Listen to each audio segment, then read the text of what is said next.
இருந்து தமிழக முதல்வர் மு.க.ஸ்டாலின் பல்வேறு வளர்ச்சி பணிகளை மேற்கொண்டு வருகிறார். இதன் காரணமாக திருப்பத்தூருக்கு வருகை புரிந்து முடிவுற்ற பணிகளை தொடங்கி வைத்தும், அதே போல புதிதாக தொடங்க உள்ள பணிகளுக்கு அடிக்கல் நாட்டவும், சுமார் 7,000 கோடி மதிப்பீட்டில் அடிக்கல் நாட்டுவது மற்றும் 1 லட்சம் பேருக்கு நலத்திட்ட உதவிகள் கொடுக்கவும் திருப்பத்தூர் மாவட்டத்திற்கு தமிழக முதலமைச்சர் ஸ்டாலின் இன்று வருகை புரிந்தார். இதன் காரணமாக திருப்பத்தூர் மாவட்டத்தில் எல்லா பகுதியான மாதனூர் பகுதி எல்லை பகுதியான மாதனூர் பகுதியிலிருந்து அமைச்சர் ஏவாவேலு தலைமையில் திருப்பத்தூர் வரை முதலமைச்சருக்கு உற்சாக வரவேற்பு அளிக்கப்பட்டது.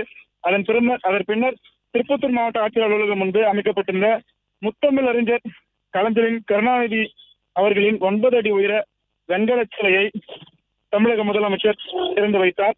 அதனைத் தொடர்ந்து 100 அடி கம்பத்தில் உள்ள திமுக கட்சி கொடியை ஏற்றி வைத்தார் என்பது குறிப்பிடத்தக்கது. தமிழக முதலமைச்சர் மு.க.ஸ்டாலின் பல்வேறு வளர்ச்சி பணிகளை மேற்கொண்டு வருகிறார். இதன் காரணமாக திருப்பத்தூருக்கு வருகை புரிந்த முடிவுற்ற பணிகளை தொடங்கி வைத்தும், அதே போல புதிதாக தொடங்க உள்ள பணிகளுக்கு அடிக்கல் நாட்டவும், சுமார் 7,000 கோடி மதிப்பீட்டில் அடிக்கல் நாட்டுவது குறித்தும் 1 லட்சம் பேருக்கு நலத்திட்ட உதவிகள் கொடுக்கவும் திருப்பத்தூர் மாவட்டத்திற்கு தமிழக முதலமைச்சர் இன்று வருகை புரிந்தார்.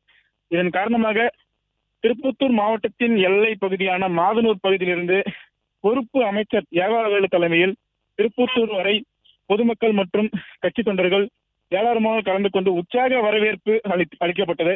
அதன் பின்னர் திருப்பத்தூர் மாவட்டத்திற்கு ஆட்சியர் அலுவலகம் முன்பு அமைக்கப்பட்ட முத்தமிழ் அறிஞர் கலைஞர் அவர்களின் 9 அடி உயர வெண்கல திருவுருவச் சிலையை தமிழக முதலமைச்சர் ஸ்டாலின் திறந்து வைத்தார். அதனைத் தொடர்ந்து 100 அடி கம்பத்தில் உள்ள திமுக கட்சி கொடியை ஏற்றி வைத்தார். இதில் ஏராளமான கட்சி தொண்டர்கள் மற்றும் பொதுமக்கள் கலந்து கொண்டு உற்சாக வரவேற்பு அளித்தனர்.